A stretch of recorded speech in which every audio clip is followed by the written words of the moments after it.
Relax please. స్వామి సుఖబోధానంద. బ్రతుకే పరుగు పందెం. 70 ఏళ్లు దాటిన ఒక సంస్కర్త తెల్లటి దుస్తుల్లో శుభ్రంగా ఉన్న ఆయన నన్ను కలిసేరు. ఆయన చాలా గంభీరమైన గౌరవప్రదమైన వ్యక్తిగా కనిపించాడు. బ్రతుకు చివరి రోజుల్లో ఉన్న అతను నన్ను చూసి మనసు విప్పి మాట్లాడారు. నాకు ఒక అబ్బాయి 45 ఏళ్ళు వాడు. పెళ్ళీడుకొచ్చిన పిల్లాలున్నారు. ఆయన అసమర్థుడైన వ్యాపారాన్ని సరిగ్గా చేయడు. ఆదాయ వ్యయాల గురించి పట్టించుకోడు. కూలివాడి మాదిరి ఏదో చేస్తూ కాలం గడుపుతున్నాడు.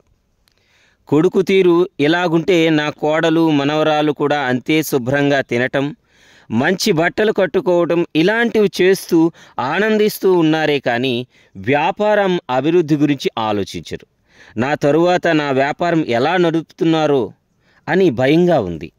నేను ఎంతో కష్టపడి పైసా కూర్చి కూడబెట్టినదంతా ఏమీ మిగల్చకుండా ఎక్కడికక్కడ పాడు చేస్తారు. ఎక్కడ పాడు చేస్తారో అని భయంగా ఉంది అంటూ ఒక పెద్ద మనిషి కళ్ళ నీళ్లతో చెప్పాడు. ఆయన తన కథనంతా చెబుతున్నప్పుడే అతని సమస్య ఏమిటో అర్థమైంది. జీవితం ఒక పరుగు పందెం లాంటిది. పరిగెత్తే ఆటగాడు ముందున్న ఆటగాడికి కర్రందిస్తే అతను ముందుకు పరిగెత్తి గెలుపుకు సహాయపడతాడు. కానీ మీరు అతనికి ఆ చేయూతనివ్వలేదు. మీరు అడగకుండా అలా పరిగెత్తుతూనే ఉండి మీ అబ్బాయికి పరిగెత్తడం రాదని మీరు అనుకుంటున్నారు. కర్రను ఎక్కడ పడేస్తామేనోనని భయంతో వయస్సు దాటిన కాలానికి ఎదురెదుతూ పరుగెడుతూనే ఉన్నారు. ఎలా? 70 దాటినా మీకు పరిగెత్తే సమయం కాదు. నీ కొడుకు పరిగెడుతుంటే చూస్తూ ఆనందించాల్సిన వయస్సు. ఇప్పటికే మీ అబ్బాయికి ఇచ్చిన శిక్షణ చాలు. మీ అబ్బాయి పరిగెత్తేది చూడండి. మొదట్లో క్రింద పడ్డా ఉత్సాహపరిచి చప్పట్లు చరచండి. గెలిస్తే సంతోషంతో ఆనందించండి. మీ కొడుకును నమ్మండి. ఈ విధంగా చెప్పాలని అనుకున్నాను. అంత తేలిగ్గా చెబితే జీర్ణించుకోలేడని ఆ విషయాన్ని వేరే పద్ధతిలో చెప్పాను. 20 ఏళ్లవాడు తనకున్న డబ్బు చాలని తృప్తితో ఇంట్లో ఉంటూ కాలు మీద కాలేసుకుని టీవీ చూస్తూ కాలక్షేపం చేయటం ఎంత తప్పో, అలాగే 70 ఏళ్ల వృద్ధుడు తన కొడుకు మనవళ్ళ కోసం సంపాదిస్తానని సంపాదన వెంట పరిగెట్టడం అంతే తప్పు. ఆ వయస్సులో కావలసింది తృప్తి. ఒకరి దయా దాక్షిణ్యాల మీద బ్రతక్క చివరి వరకు కష్టించి పనిచేస్తూ ప్రాణాలు వదలడం తప్ప స్వామీజీ అంటూ అడ్డు తగిలిన అన్నాడు. ఆయన చెప్పింది సరైనదే. ఆ ఉత్సాహం ఉండాల్సిందే. కానీ 70 ఏళ్ల తరువాత తృప్తి లేకపోవడం అనేది సరైనదని అని అనలేం. విదేశంలో జరిగిన సంఘటన.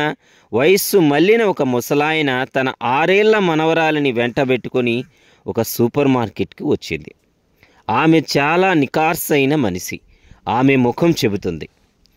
ఆమె చాక్లెట్ ఉండే చోట, ఐస్ క్రీమ్ ఉండే చోట నిలబడి, నిక్కీ ఇవన్నీ తింటే నీ ఆరోగ్యం పాడవుతుంది, తినకూడదు అంటూ ఉండడం మేనేజర్ గమనించాడు. ఇలా ఎక్కడ తిరిగినా ఆ ముసలామె ఏమీ కొని తినకుండా పై మాటలే గడుసుగా వినబడేవి. ఆమె మనవరాలిని చూసి మేనేజర్ పాపం చిన్నపిల్లాని బాధపడి ముసలావిడితో మీరేమీ అనుకోకండి, అనుకుంటే ఈ ఐస్ క్రీమ్ నిక్కీకి ఇవ్వండి అన్నాడు. వెంటనే ముసలామె క్షమించండి, నిక్కీ నా పేరే, నా మనవరాలి పేరు మేరీ అన్నది. వయస్సు మళ్ళిన కొందరికి శరీరం ముసలవుతుందే కానీ మనస్సు కాదు. వయస్సు అయిన తర్వాత సినిలిటీ అనేది చాలామందిలో కనిపిస్తుంది. ఇది ఒక జబ్బు అని చెప్పలేం. మరుపు, కోపం, అలజడి అనేవి దీనివల్లే వస్తాయి. అందుకే వయస్సు మీరిన వాళ్లకు నెమ్మది అవసరం. ఒక ముసలాయన వేగంగా కారు నడుపుతూ 100 కిలోమీటర్ల దూరంగా ఉండే ఒక మిత్రుణ్ణి కలవడానికి వెళ్ళాడు. భార్య ఎంతగా బ్రతిమాలినా ఇంత దూరం కారు ప్రయాణం వద్దన్నా వినక కారు డ్రైవ్ చేసుకుంటూ వెళ్ళిపోయాడు. అతను వెళ్ళి ఇంకా 20 నిమిషాలైనా కాకముందే ఆయన భార్య సెల్ ఫోన్లో ఎవరో పిచ్చివాడు 200 కిలోమీటర్ల వేగంతో నడుపుతూ రాంగ్ సైడ్లో వెళ్తున్నాడట. ఈ విషయం టీవీలో ఇప్పుడే చెప్పారు, జాగ్రత్త అని చెప్పింది. అది వింటూనే ఆయన ఇప్పటిదాకా చాలామంది కార్ డ్రైవింగ్ రాంగ్ సైడ్లోనే వెళ్ళారు అని గట్టిగా నవ్వుతూ చెప్పాడు. సరే, ఇవన్నీ నేను వేసి మళ్ళిన వారి గురించి విషయాలు చెప్పాను. కానీ కోడళ్ళు మాత్రం ఆ లేఖను అత్తమామలకు చూపిస్తూ, ఇప్పుడైనా తెలిసిందా వయస్సు మళ్ళిన వాళ్ళు ఎలా నడుచుకోవాలో అని చెప్పకండి. వయస్సు దాటిన వాళ్ళను ఇతరులు ఎలా చూడాలి, వారి పట్ల ఎలా నడుచుకోవాలో ఇంకా తెలుసుకుందాం.